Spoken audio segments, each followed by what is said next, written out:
Next one, receipts and payments account. Receipts and payments account is a summary of cash and bank transaction of not-profit organization prepared at the end of each financial year. So it is a summary of cash and bank transaction. Cash and bank transaction ஓட ஒரு summary தான் receipts and payment account. எப்போ இதை prepare பண்ணுவாங்கன்னு பார்த்தீங்கன்னா at the end of each financial year. ஒரு financial இயரோட எண்ட்லையும் ப்ரிப்பேர் பண்ணுவாங்க.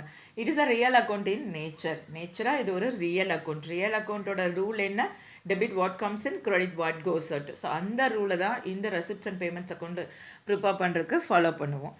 ரெசிப்ட்ஸ் அண்ட் பேமெண்ட்ஸ் அக்கௌண்ட் எப்படி பிகின் ஆகும் அப்படின்னு பார்த்தீங்கன்னா with opening balance of cash and bank. Cash and bank பேலன்ஸோட ஓப்பனிங் பேலன்ஸ் தான் வந்து நம்ம ஃபஸ்ட் எடுத்தோன்னா என்ட்ரி பண்ணுவோம். அதே மாதிரி இதை எப்படி எண்ட் ஆகும் அப்படின்னு பார்த்தீங்கன்னா closing balances of cash and bank. So அதில் தான் இது எண்ட் ஆகும். All cash receipts are shown on the debit side. So left hand side இருக்கிறதா debit side, right hand side credit side. So left hand சைடில் அந்த debit சைடில் என்ன record பண்ணுவோம்னா கேஷ் ரெசிப்ட்ஸ் எல்லாமே என்ட்ரி பண்ணுவோம்.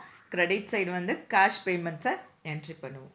All cash receipts and payments, whether of capital or revenue nature, will be recorded in the receipts and payments account. All cash receipts and all cash payments record பண்ணுறோம். Debit side எல்லா cash ரெசிப்ட்ஸும் நம்ம record பண்ணுவோம். Whether it is a capital receipt or revenue receipt எதுவாக இருந்தாலும் நம்ம என்ன பண்ணுறோம், என்ட்ரி பண்ணுறோம். Capital receipt it is non recurring in nature இல்லையா. நம்ம அசட்டை வந்து சேல் பண்ணியிருப்போம், ஒரு ஃபிக்ஸட் அசட்டை. ஸோ அது மூலமாக நமக்கு ஒரு இன்கம் வந்திருக்கும். That is called capital receipt. ஏன்னா அது நான் ரெக்கரிங் இன் நேச்சர், எப்போவாது ஒரு தடவை தான் நடக்கும். ரெவன்யூ நேச்சர்னா ரெகுலராக கிடைக்கிற இன்கம், அதுதான் வந்து ரெவன்யூ நேச்சர். அதே மாதிரி தான் பேமெண்ட் சைடு ஆல் கேஷ் பேமெண்ட்ஸையும் ரெக்கார்ட் பண்ணுவோம். வெதர் கேபிட்டல் பேமெண்ட் ஒரு ரெவன்யூ பேமெண்ட் எதுவாக இருந்தாலும் நம்ம என்ன பண்ணுறோம், ரெக்கார்ட் பண்ணுவோம். ஸோ அது கேபிட்டலாக ரெவன்யூவா அப்படின்னு ஐடென்டிஃபை பண்ணுறதுல just income, expenses, inflow outflow எதெல்லாம் உள்ளே வருதோ அதெல்லாம் டெபிட் சைட் ரெசிப்ட்ஸ்லேயும், என்னென்ன அமௌண்ட் கேஷ் வெளியே போகுதோ அந்த கேஷ் அவுட்ஃப்ளோ வந்து கிரெடிட் சைடும் ரெக்கார்ட் பண்ணுறோம். So inflow debit side, outflow credit side அப்படி தான் என்ட்ரி பண்ணுறோம். they may relate to the current year or the previous year or subsequent years.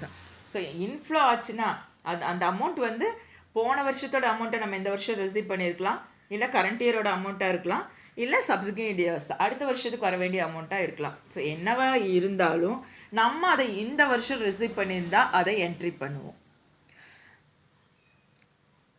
It means அதே மாதிரி தான் பேமெண்ட்டுக்கும்.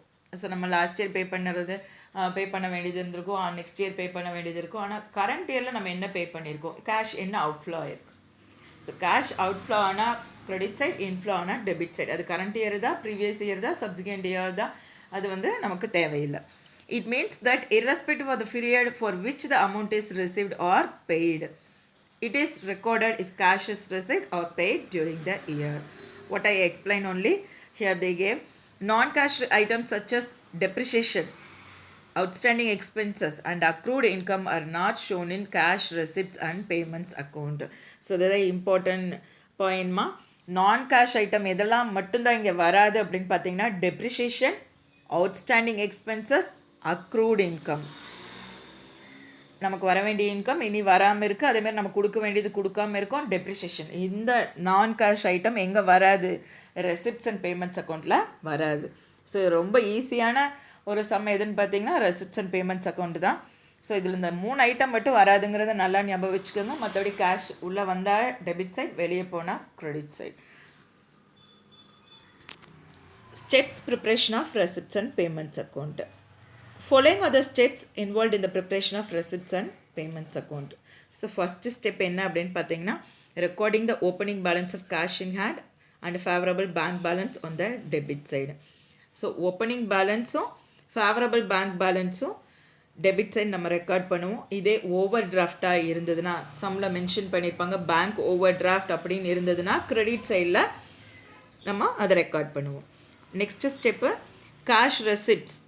Second step, actual cash receipts during the year are recorded on the debit side, cash payments are recorded on the credit side.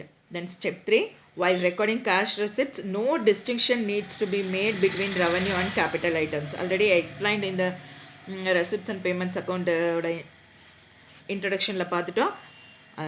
நம்ம debit side credit side record பண்ணல, just ரெசிப்ட்ஸா பேமெண்ட்ஸா அப்படின்னு find out பண்ணிட்டு record பண்ணால் போதும்.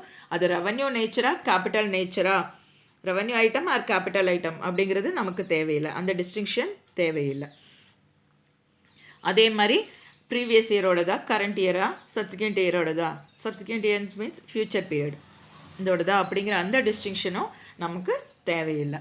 Then step 4, if the total of the debit side is more than the credit side, the balancing figure will be appear on the credit side. இப்போ total debit சைடில் அதிகமாக இருக்குது, கிரெடிட் சைடை விட total debit side அதிகமாக இருந்ததுன்னா அப்போது அந்த பேலன்சிங் ஃபிகர் கிரெடிட் சைடில் தான் என்ட்ரி பண்ணுவோம். ஸோ இதெல்லாம் நமக்கு நார்மலாகவே நம்ம லெஜரில் இந்த மாதிரி எல்லா இதுலேயுமே பார்த்துட்டு வந்திருக்கோம். நான் ஆக்சுவலி நமக்கு தெரிஞ்ச ஒரு இன்ஃபர்மேஷன் தான் இங்கேயும். It represent the closing balance of cash or bank. So இந்த மாதிரி நம்ம அந்த பேலன்சிங் ஃபிகர் போடுறோம் இல்லையா, அது எதை ரெப்ரசன்ட் பண்ணுதுன்னா க்ளோசிங் பேலன்ஸ் அப்படிங்கிறது தான் ரெஃப்ளெக்ட் பண்ணுது. ஸோ நம்மளுக்கு கிடைக்கக்கூடிய ஆன்சர் வந்து closing balance of cash or bank. So என்ன ஸ்டெப் 4ல் சொல்லியிருக்காங்க, debit side total credit side டோட்டலை விட அதிகமாக இருந்ததுன்னா ரெண்டு சைடும் அந்த டோட்டல் எடுத்து எழுதிடுவோம். நம்மளோட பேலன்சிங் ஃபிகர் எந்த சைடு இருக்கும் அப்படின்னு பார்த்தீங்கன்னா கிரெடிட் சைடில் தான் மென்ஷன் பண்ணியிருப்போம் balancing figure. That is closing balance of cash or bank. Step 5, if the total of the credit side is more than the debit side. So இப்போ கிரெடிட் சைடு அதிகமாக இருந்ததுன்னா பேலன்சிங் ஃபிகர் எங்கே இருக்கும், debit சைடில் தான் இருக்கும். It represent bank over draft, இந்த word மட்டும் அண்டர்லைன் பண்ணிக்கோங்க. இது எதை ரெப்ரசன்ட் பண்ணுது, பேங்க் ஓவர் டிராஃப்ட் அன்ஃபேவரபிள் பேலன்ஸில் இருக்குங்கிறத மென்ஷன் பண்ணுது. These are the steps in preparation of receipts and payment account.